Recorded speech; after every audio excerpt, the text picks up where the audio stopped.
Welcome, Greek U Nation, to episode number 469 of the Fraternity Foodie Podcast. I'm your host, Mike Ayalon, CEO of Greek University. I'm a speaker and an author. Our fifth book just came out. It's called Perseverance and How to Be a Great Fraternity or Sorority Alumnus. So I want you to go and pick up that book on Amazon or Barnes & Noble today. We call these episodes the Fraternity Foodie Podcast because there is nothing like great food to bring fraternity and sorority leaders together. Fun fact, I just came back from speaking at the Lambda Theta Phi Latin Fraternity Incorporated convention in Dallas, Texas. And I have to tell you, I was blown away at their growth as a fraternity. They were founded on December 1st, 1975, and they already have 180 chapters. What also hit me was that their founding fathers are just walking around this convention like it's no big deal. What I would give to have a conversation, dialogue, with a founding father of my fraternity to learn why they started the fraternity, what did they think about fraternities today, and what our founders want for the fraternity in the next 50 years. I can't have that dialogue because all of our founders have passed away many decades ago. And so today, I have an incredible treat for everybody who's listening. You are going to hear from the founding father of Lambda Theta Phi, somebody who is a true visionary, somebody who saw the future and built a brotherhood that will increase retention rates, will increase graduation rates, and build stronger Latino families for the next 100 years. So we're going to introduce our next guest. Agustin Garcia is a professional international businessman with a strong commitment to civil and human rights, as well as a passionate lecturer and activist for the Latino community. He is the visionary and the founder of Lambda Theta Phi Latin Fraternity Incorporated. Welcome to the show, Gus. Well, it's a pleasure and an honor. First, I'd like to thank those that are listening because without them, we wouldn't exist. So I have to thank them. They're the most important. Remember, a machine cannot work without its wheels and its screws and everything else. So even if you could found something, if there's nobody to listen, like my father said, you can invent anything. Da Vinci, Leonardo, all them guys invented, but there wasn't a need. I came along at a time when there was a need and put the right wheel into the right spoke, and that made this grow. It's just an incredible story. I have nothing but admiration and love for everything that you've built. I think it's absolutely incredible, but I think we have to go back to your childhood because that's really where all of this started. You were deported at 4 years old. So what happened with you? Okay, so what happened with you and your family at that time? Well, we came to the United States on January 1st, 1959, fleeing from Castro's revolution. My father was a military man, and he succeeded in getting the last East Pan Am flight out of Havana. And aboard with 79 people, mostly children and women. He was trying to get them out. It was the last flight out. I remember watching my uncles fight on the airport to get us out to the airport, and I literally saw one of them die fighting.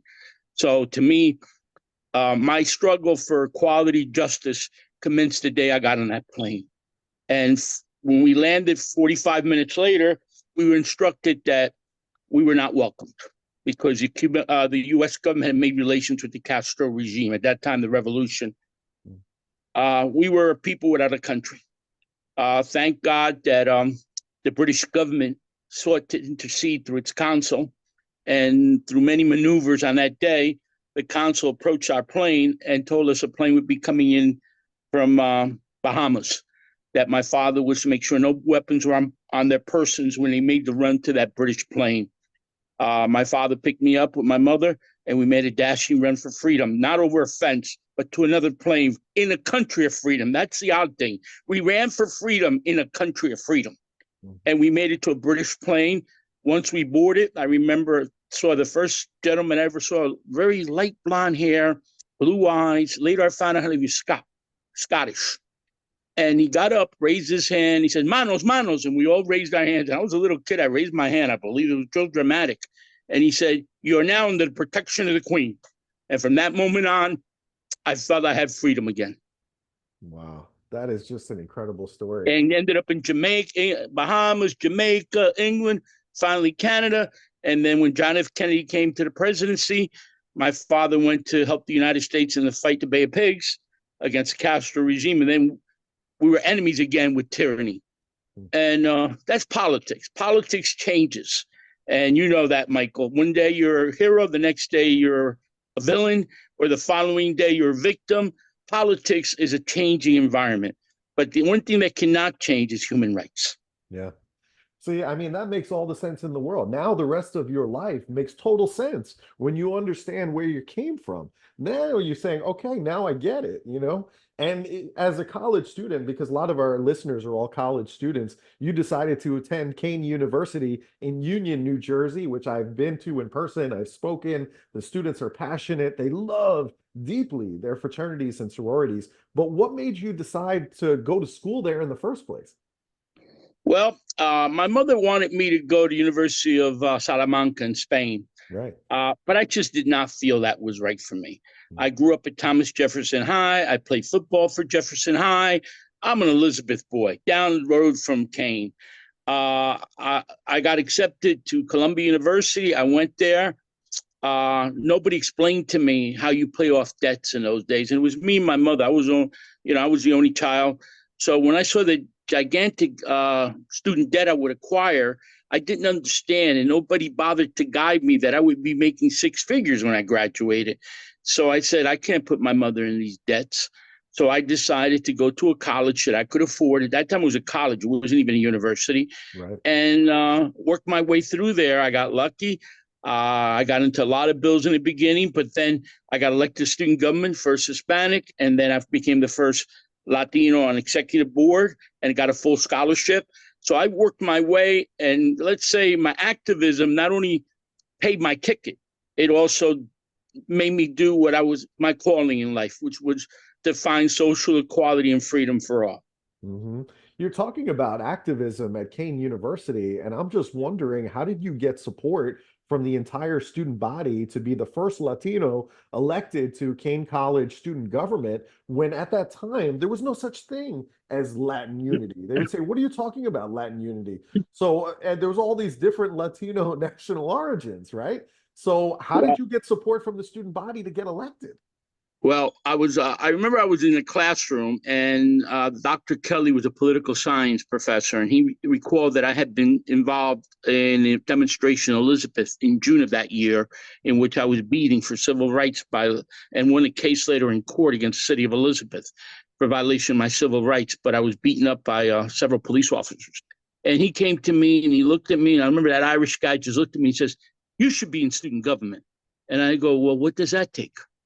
And he personally walked me over, the Irish guy, I always say the Irish guy, walked me over to student government, had me fill the application. And he says, a lot of Latino students here, just take somebody that can, I'll never forget the word, cross the cultural divide.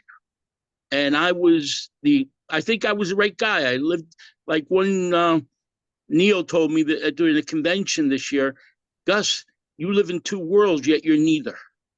You live in the Latin world and you live in traditional American world. Mm-hmm. So, but I said, well, it started in England. My English is very proficient. And I remember I had to say that, them, they, and I had to do pronunciation. So I became a true English speaker. And to the point that I don't know if I'm thinking in Spanish or in English. So I went and I started organizing. And next thing I knew, I was a top vote getter for the freshman class representative, and I was the only one running. And I know another thing, you got to vote for 12, and it just happened that Latinos winning just voted for me. And that pushed me right to the top.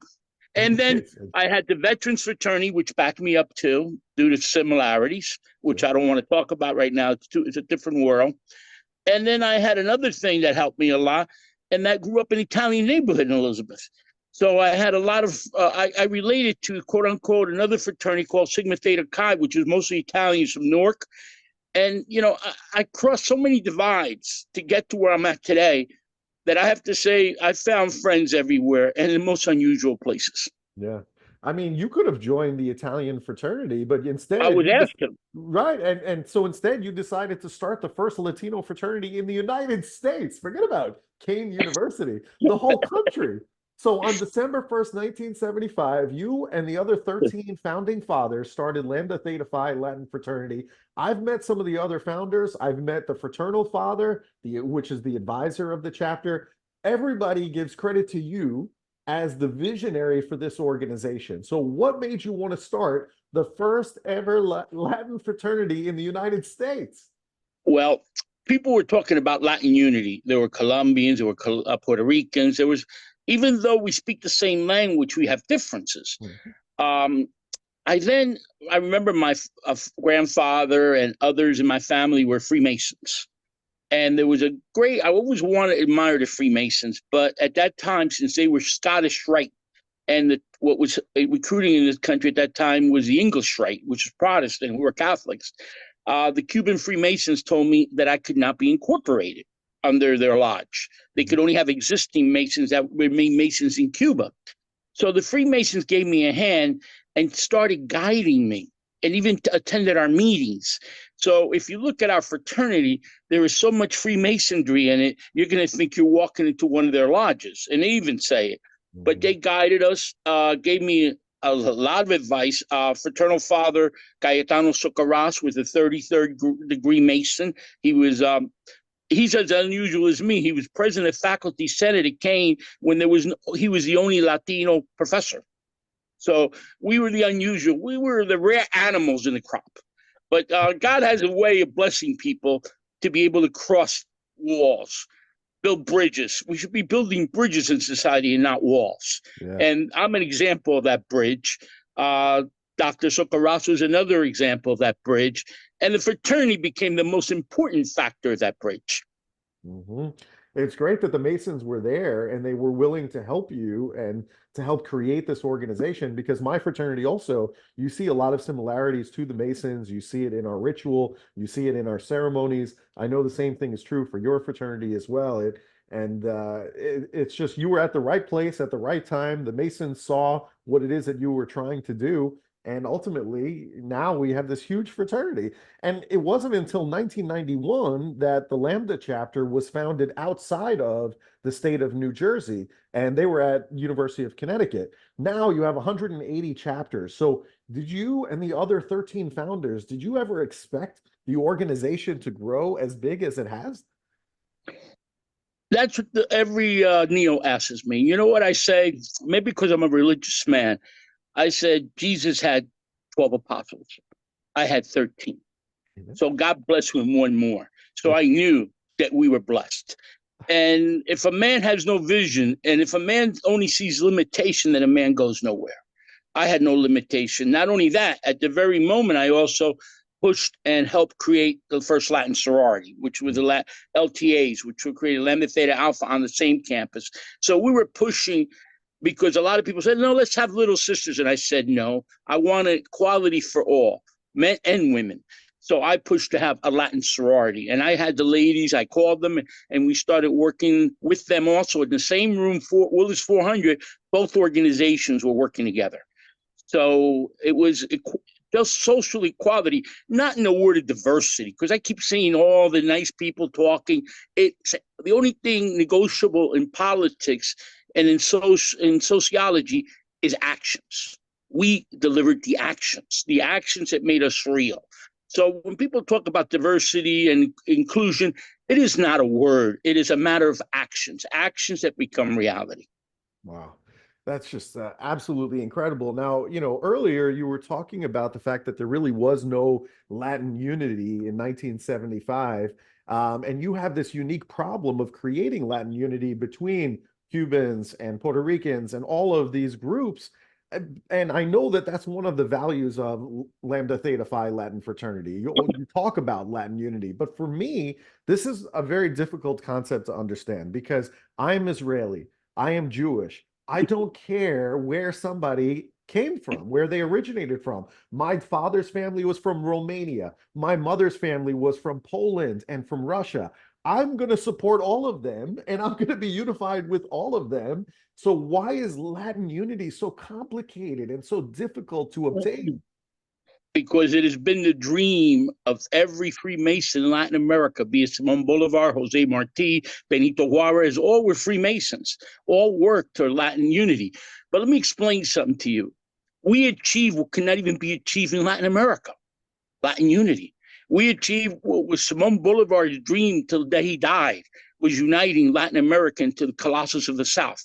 We created something which was the Latino, the Latin. We use the word Latin, not because if you're Anglo, you're Slavic, you're all these others, then we are not Hispanics. Hispanic was a word created, it doesn't exist.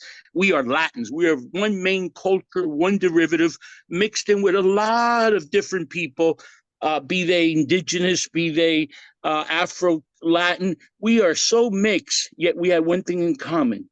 We had a culture that united us. And in the majority, one language. So we had a cultural derivative that made us strong.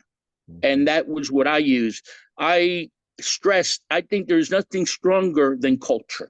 Culture is stronger than politics, than social economy, than your level in class society. Culture is the strongest uniting factor of any people. I guess the first thing that united human beings was a common language, and that is culture.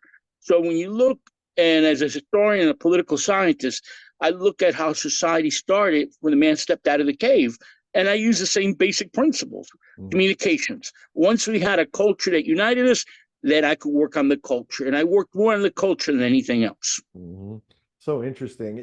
Right now I'm writing my dissertation on the early warning signs of hazing in college fraternities and sororities. And one of the things that I'm learning is that hazing looks very different on college fraternities depending on which council you're in. It looks different from IFC to Panhellenic to MGC to NPHC. It looks completely different. And so if you're only educated in one council, then you might miss some of the warning signs saying, I see something that could potentially be a problem. So what are some of the differences in terms of pledging and hazing when it comes to Latino or Latina organizations versus the traditionally white fraternities and sororities? Well, I don't like to say the word white because we Latinos are also white. We're black, we're yellow, we're Hebrew, we're everything. So I don't like to limit. I like to say culturally, we're different. But let me explain something to you. It's very basic to me. The culture, we are of a society that respects a lot more. We respect the elder. So in the whole situation of pledging, the elder is part of our culture. I remember I've gotten into arguments about that we were mandating people go to library for 2 hours. And I go, excuse me, I thought that's what school was about. And people said that was hazing. I go, mandating somebody to study? I mean, if you're going to go to the army, you got to train.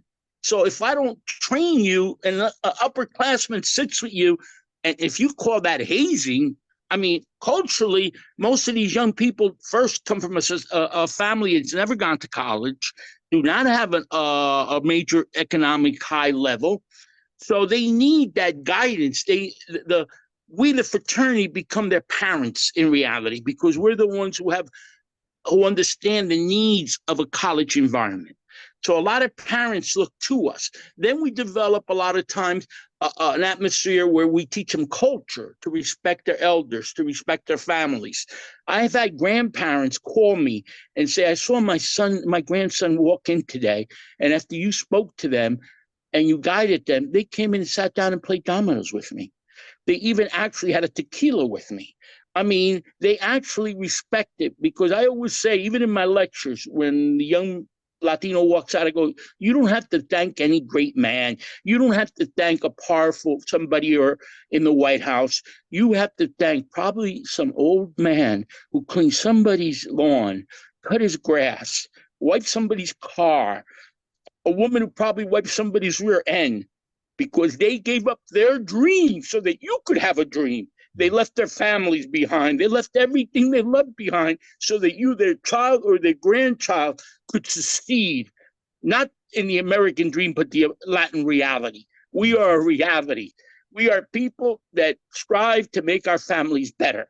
And that is basically even the whole immigration question. That's what it's really about. We're striving to make our families better, like the Jews that came to America, the Italians, the Irish, the Poles, everybody came to make. So when they leave my lecture, I always tell these young people, and they pick up the phone, I see them in the hallway outside the auditoriums, calling their grandparent, calling their parents, saying, "Hey, Mom, I'm sorry I didn't understand." So our fraternity has multiple purposes, but one of them is strengthening that family bond. So we're creating not only a fraternity family, but we're telling our brothers and sisters, respect your family, respect your cousins. I have a saying when I meet with other Latin Greeks, and that is, if you're not my brother and you're not my sister, you're surely my cousin. That's how I see the Latin Greek society. They're all my cousins because I have a card I say, my first Lambda membership card says number 1. God, that's a hell of a legacy. Oh. I was a number 1 Latin Greek. Yep. I was the first Latin Greek ever to even say the word. Nobody had mentioned it. But I like to say that when I met with the other fraternities that were not Latino, I said, and they say, well, we already have a fraternity on campus. Or sometimes I say, we have a Latin fraternity. I say, excuse me. Do you have only one white fraternity? You only have one African-American fraternity? The great things about fraternity and sororities is we're like ice cream. You got to have a lot of flavors. And each one of us, there might be a veterans fraternity, there might be a Panhellenic. I don't care. It's the diversity is the Greek world. And I, on December 1st, 1975, created a diversified Greek world. After that, you had even Christian fraternities and sororities came after us. We had gay fraternities came after us. A lot of others came after us because we created the ice cream parlor, where there was a lot of flavors. There's no longer chocolate and vanilla. There were many flavors. And I think that not only did I do something great for my brothers in Lambda Theta Phi, I believe, it's my legacy, but my legacy is greater than that. Now you see I'm working. My legacy is a Latin Greek world. I created a whole world. My mother laughs. She's still alive. She's invalid, but she says, due to the revolution, I only had one son. I couldn't have more children, she said. But you went out, not only found yourself a brother, but you created thousands of them. Yeah. You know, what I couldn't give you, you gave yourself. So my son, I gave a lot, but you gave more, she goes. Whew. That's just amazing. I don't even know what to say. I mean, the accomplishment is huge, and you're absolutely right. That's a tremendous legacy that you're leaving for other Latino families. You know, and the other thing that I noticed too from the convention is that when I talk about community service events in, you know, the IFC or Panhellenic, it means something totally different in a Latino or a Latina organization. Can you explain to our audience the difference in terms of what community service really means to you? To me, it means bringing the educated and the power of the university and colleges to the streets. You'll see this year I'm working on things as Hispanic Heritage Month to give music and culture. I am doing a project in January of Three Kings, in which we will be helping those children that have been separated from their families at the border to remain there, because when they go into detention centers, they lose their culture and they become deculturalized. So we go back with books and we bring the Three Kings. What more culture than the Three Kings? That was the real Santa Claus. That was the first Santa Claus, okay? Santa Claus came a lot later, but the Three Kings were the original ones that came to that child who had no home, who was homeless, called Jesus Christ. So I like to, it integrates with all our problems. Then I go on to do Latin graduations, because graduation in Latin culture is not a graduation of a person, but a family. If you watch them, and I know a lot of other non-Latins watch, you see a graduation of a Latino, you see everyone in the family wearing the cap. You see everybody putting on the gown. The whole family graduated, not just them. That's how it was in the original immigrants in this country. When one graduated, they all broke the glass ceiling, not just one.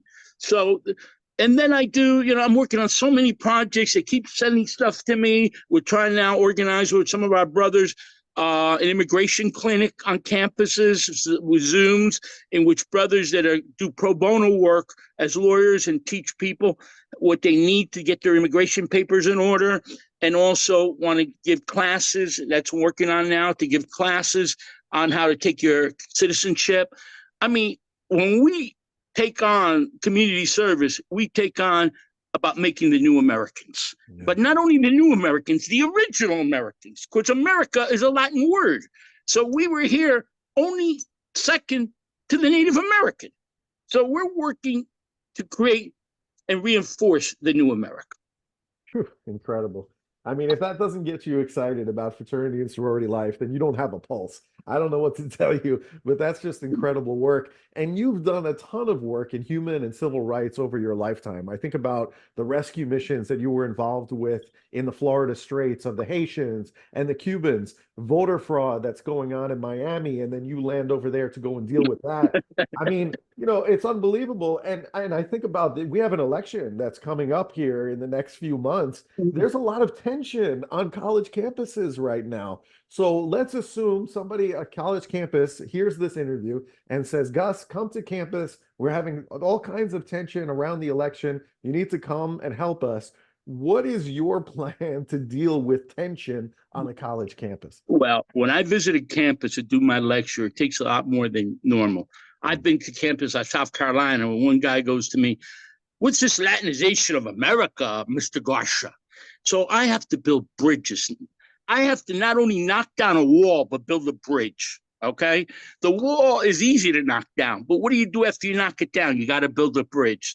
So I walk around for a day or two on campus. I absorb the climate. I understand the language, and then I see the tensions. And then I turn around, like in South Carolina, a joke was that I started talking about the Cuban Confederate colonel. And I go to other campuses and I bring up the similarities and I bring up the involvement of Latinos in American history. And all of a sudden, people start thinking we're not so different. We have one common goal, and that's to be Americans. So I start building bridges, and I end up, like in South Carolina, I ended up, it was like 200, 300 Latinos. I ended up with 800 people in my presentation. I was moved because I built a bridge. I still get comments like, Mr. Garcia, how are you today? And when I say Garcia, I start saying, oh my God, what do I say today? I get calls. I answer my phone. That's a problem at times. I get even younger brothers to give them marriage advice. And I go, excuse me, I'm not a marriage advice guy. I've been divorced. I'm not a marriage. But you see, you become so bridge builder that people think you can bridge any problem. Yeah. But I like to say that I could bridge one problem, and that's a problem of communications. I think that I have told everybody, if you could sit down and break bread, you can solve any problem. Yeah. And you just got to be creative. You got to see it from all sides, but you also have to walk in the other man's moccasins. You just can't see it from your end and your perspective. A lot of times, I mean, brothers tell me, Gus, the younger generation don't understand you at times. I said, no, but I'm not the most loved guy in the world. But I'll tell you one thing, I'm most supposed to respect them when there's a problem. Mm-hmm. They bring me in to solve it. Mm-hmm. So I'm not here, like my father taught me when I was a child, it's not about the 5-minute applause. It's about the lifetime of respect. Mm-hmm. You don't look for the 5-minute applause. That's an ego builder. What you look for is a lifetime of respect. And I've gotten that from a lot of brothers, community leaders. I've sat with 5 presidents. I have sued 5 presidents. I think I'm the only American that's won 8 legal suits against the federal government for executive orders. So I'm in the federal courts. I'm all over. If you look at my thing, and I'm a retired special agent, so I've been everywhere. I've worn many hats, but I've also worn a lot of different moccasins, which makes it a lot easier for me. That is your superpower, is you are a bridge builder. And, you know, I knew that instantly. The moment I met you, you're instantly trying to build bridges to Judaism and the Israelis. So we're instantly talking about all the things we have in common with the Israelis. And then I started talking with a lady with you about Nicaragua. Right. And I started building her Nicaragua. So now you're making the bridge to Nicaragua. Michael, find something in common. Yeah. And from then on, you build a bridge. Yeah. But if you just try to find what we have different, if you just try to find what's wrong about us, we're never going to talk.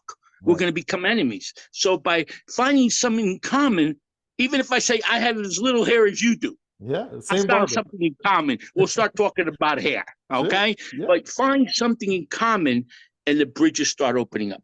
Amazing. I wish everybody had that outlook, because then we would really have a different world, right? Instead of finding, differences between us, let's talk about what we have in common. And then we start to realize, 10 wow. fingers, 10 fingers, one head, two arms, two Right. legs. That's something in common. Then start moving from there. Oh, I that's don't know. amazing. It's so simple. Sometimes I think we're just blind to our own solutions. We are blind to our own solutions, man. I mean, this is why you're so important. This is why this interview is happening. It's critical that people hear it. And, I'm also wondering too about the future. And I think this is a really, really important question for all the brothers of Lambda. What is your hope for the next 50 years? What do you see happening in the next 50 years for the brothers of Lambda Theta Phi Latin fraternity? Well, the sad thing is I just had open heart surgery in August. I was one step in the other world, okay? And I might not have many years left. I have chronic heart disease. I'm being sincere. I deal with reality. I don't deal with fantasy or dreams. People talk about the American dream. I talk about the American reality, okay? Let's stop dreaming. Let's be real, okay? And I see my relationship maybe 5 or 10 years more. I'm 69. Maybe God will give me another 5 or 10 years. I'll at least see the 50th anniversary dinner. That much I hope to do. But I'm working now more than ever. And you see I had a Mason, a Cuban Mason, contact me from Georgia the other day. And he goes, I saw your aggressive program for this calendar year. It's so aggressive. It's so awesome. Gus, do you have the energy? I said, I'm the only man like El Cid that will die trying to unite my people. Yeah. And if it means that dying, I achieve what I want, it's worth it. I mean, I want to leave this world looking back and saying, I left it a lot better than it was. Yeah. And that's my greatest contribution. Yeah, you and me both. We're in the same boat there. I want to leave in a better place and do everything I can. And you're doing it. You're living it. I mean, every single day, the work that you do, I'm just blown away. I feel, insignificant in terms of No. Wait a minute. I do. You are significant, because this is the first time I've had an opportunity to cross the bridge and talk to non-minority fraternities on this larger scale. Yeah. So you are essential. See. Yeah. It is all of us in our own way that adds a little sand to that beach that makes life so pleasant. Okay? If we do not see us as part of that little sand, it takes many grains of sand to make a beach. Yep. It takes many human beings to make a world. Yep. And so to say no, you are critical. At this moment, you're the most important thing in my life at this moment, because you're the communicator putting me forth to talk. And maybe on some campus, somebody has a problem with culture, they'll call me in, and I'll sit down with them and guide them. Yeah. And I'll be more happy to sit down jointly with you. You know what I mean? And sit down and tell you, okay, well, how do we make the bridge? How do we knock down the wall and make the bridge? And I see this country every day needing that more and more. Yeah. People like you and me are going to be needed more and more, the way I'm seeing this country right now. And I'm not even talking politics. I'm talking about the social instability we have, the constant vindictive nature of arguing. We can't sit down and talk. I remember when I was a kid, younger, I was working with Senator Bradley in Washington, and I took a group of Cubans, and it was a debate. And I remember that Tip O'Neill was arguing with, I forget the name of the senator, with a conservative senator. And the Cubans look at me and they go, yeah, that guy's a communist. And the other guy is a real patriot. And I looked at them. And finally, I turned around to Senator Bradley. I said, Senator, can I take these patriots from the Bay of Pigs invasion, Cubans, veterans, to have lunch? He goes, yeah, go ahead. So I took them to lunch in the Senate. And when they walked in, they see Tip O'Neill. And what was this guy's name? I keep forgetting. Is the one, the embargo legislation's name, the Helms. Senator Helms. Mm-hmm. And they were sitting there talking to each other. And the Cubans looked at me and said, how could they be talking together? They're enemies. I go, no. The greatness of this country is when the fight is over, we sit down and break bread so that we can solve problems. See, that's the greatness of the American society. When two people that are opposites can sit down and break bread and try to find solutions. After that, the world changed to me with a lot of people. I try to show them that even when you have differences, you still have to eat together, Mm-hmm. break bread. Mm-hmm. And, maybe that's my religious beliefs. But when I did that, after that, a lot of Cubans tell me, Gus, you showed us a different type of American. I said, no, the Americans, they have a great nation because they know how to sit down and talk. And that's what we're losing right now. We have to sit down and talk. We have to say there are differences, but there's a common need. There are differences, but there's a common need. That's the word need. If we have to meet the needs of our people, and we are the hope of this nation, the college educated, we go to colleges to find solutions, not to create problems. We find to be educated on how to use all this technology, all this for what? For not just to make money, not just to be entitled. No, about using all this to bring a better world, better society, better health, better education. We're looking always for better. Can't we be better human beings? From your lips to God's ears. I hope that everybody is listening to this interview and that everybody forwards it to every college student in the nation, because everybody needs to hear your words. I'm blessed that we got a chance to meet in Dallas, Texas. I'm so happy that we had a chance to talk and take photos together and just enjoy time together, because for me, there was nothing more important than that. And so I'm so grateful for the time that we had there. Now, one last question is about food, because you and I, we love to eat. The Jewish people, the Cubans, we want to eat good food. So if I am in Miami, Florida, right, and I want to get a great Cuban meal, what restaurant should I be going to?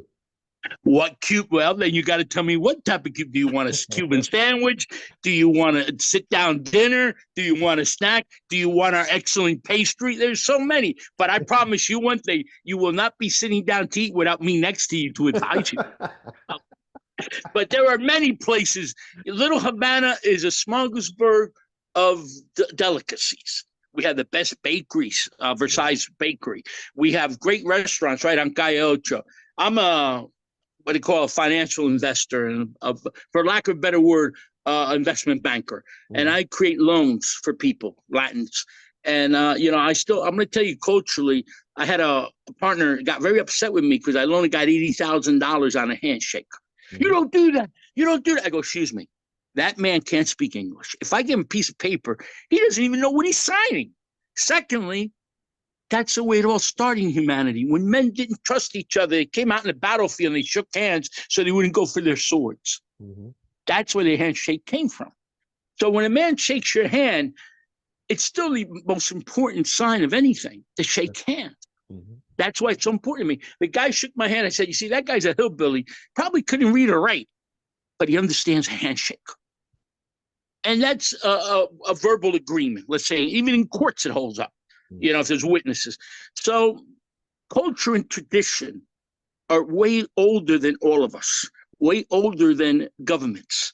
Let's go to the basic. Let's go to culture and traditions. Let's go to what made our societies grow, what made humanity expand. So where there's culture, there's humanity. Beautiful. Absolutely beautiful. I want to leave it right there. If our listeners, if they want to bring you in to come and speak on their college campus, or maybe they want to sponsor some of your work to build internships for members in media and communications, I know you also are working on funding a legal research team to assist in locating the 400 plus immigrant children. Well, I would love you to find me some pro bono lawyers to help. There are 400 children missing. It reminds me of the Holocaust, where children were separated in Poland from their families and given to other families. Please help us find those 400 children. I could have been one of those children if I had not left in a plane with my parents. Right. So I always look at what I could have been, not on what I want to be, but what I could have been. Yeah. And I see my world a lot better. So if anybody wants to help, they can always go through you, because I know they can contact you. Sure. Or they can go and you can give them my email. You give them Jose Luis. I have a just recent became a sophomore, my executive assistant at Florida State, Jose Luis Garcia. But Mike, you're the bridge builder. You sent him to me. I'm more than happy to say, oh, my Jewish friend gave a phone call. You're a great negotiator, so I trust you. I know my Jewish friends. They can negotiate better than Cubans. But let's work together. You're right. Let's work together. You have my email, garcorp17, crp17@aol.com, or you could have my office number, 202-922-0018. That's my Washington number. Mm-hmm. Please reach out to me. If I can make things happen, if I could be of any help, make my time on this earth better. Yeah. So that I can walk out.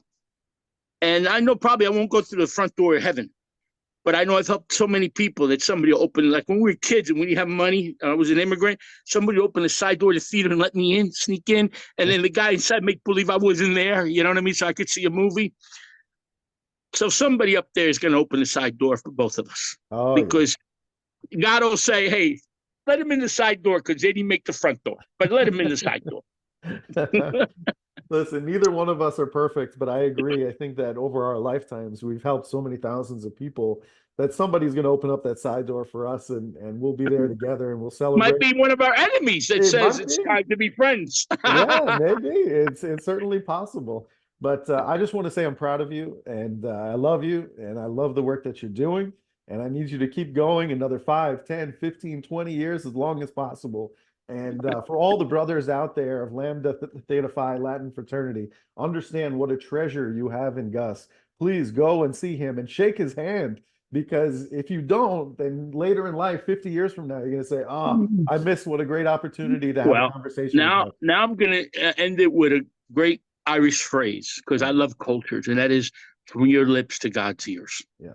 Everything you're saying from your lips to God's ears, because he's the one who's going to decide if we wake up tomorrow.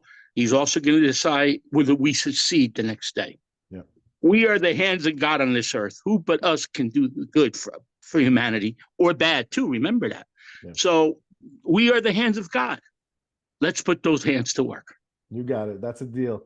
And to all of our listeners, thank you so much for listening. Please share this interview with Gus, with other brothers of Lambda that need to hear this interview. That's really important that we share this all over social media, because I believe his words are incredibly important for all of us to hear, especially right now. It's so critical with what's going on in the United States today that we really understand what Gus is talking about and make that real. We haven't said one word of hate. We have not put one person down. We have not looked at anybody's color or national, or we have just looked at ways to move forward, to work as one people. We're all human beings. We all talk. We all have a heart. We all vibrate, and we all have hopes. That's what we need. If we can get the basic, this world will be better. And I'm sorry if I'm being a preacher, if I get on my soapbox, but I've been with nobody. I've been alone with a mother, with no father. My father died when I was 11. So I've been through all those things. I should have never gotten to where I've gotten if it wasn't with God's hands and his blessings. Beautiful. Gus, thank you so much for being here. I appreciate you. And to our listeners, we'll see you on another episode of the Fraternity Foodie Podcast. Thanks for joining us. We'll see you next time.